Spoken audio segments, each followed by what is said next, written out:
బట్టబయలని ప్రభుత్వ వైఫల్యం, ఆలయాల భద్రతపై అడుగడుగున నిర్లక్ష్యం, ప్రైవేటుపై నెపనెట్టడానికి శతవిధాల ప్రయత్నం. ఇందుకు పూర్తి భిన్నంగా జగన్ ప్రభుత్వ పాలన, దేవాదాయ శాఖ పరిధిలోని గుళ్లకు భద్రతా చర్యలు.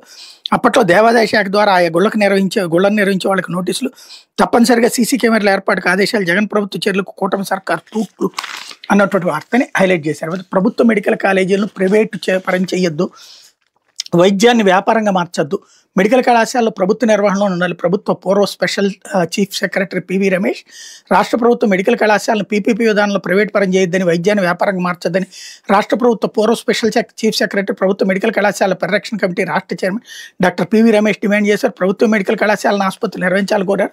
ప్రకాశం జిల్లా మార్కాపురం సిపిఐ కార్యాలయంలో ప్రభుత్వ మెడికల్ కళాశాల పరిరక్షణ కమిటీ కన్వీనర్ డాక్టర్ అలా వెంకటేశ్వర్లు అధ్యక్షతన ఆదివారం నిర్వహించిన సదస్సులో ఆయన మాట్లాడారు.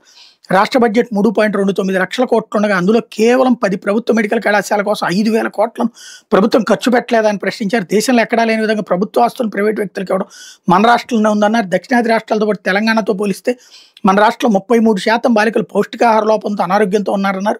10 మెడికల్ కళాశాలను ప్రభుత్వ రంగంలో కొనసాగిస్తే 20,000 మందికి ప్రత్యక్షంగా పరోక్షంగా ప్రభుత్వ రంగంలో ఉపాధి ఉద్యోగ అవకాశాలు వస్తాయని, రిజర్వేషన్ల అమలు ద్వారా సామాజిక న్యాయం అమలవుతుందన్నారు. ఒక్కొక్క ప్రైవేట్ మెడికల్ కాలేజీకి సగటున ఏడాదిలో 100 నుంచి 150 కోట్ల లాభాలు వస్తున్నాయని, 10 ప్రభుత్వ మెడికల్ కళాశాలను ప్రైవేట్ పరం చేస్తే కార్పొరేట్ వైద్యశాలల వారికి ఏడాదికి దాదాపు 1,500 కోట్ల లబ్ధి చేకూరుతుందన్నారు. డాక్టర్ అల వెంకటేశ్వర్లు మాట్లాడుతూ ప్రైవేట్ వైద్యశాలకు వెళ్తే లక్షల ఖర్చు అవుతాయని, ప్రభుత్వాన్ని నేరిస్తే పేదలకు మంచి వైద్యం అందుతుందన్నారు అన్నటువంటి వార్తని హైలైట్ చేశారు.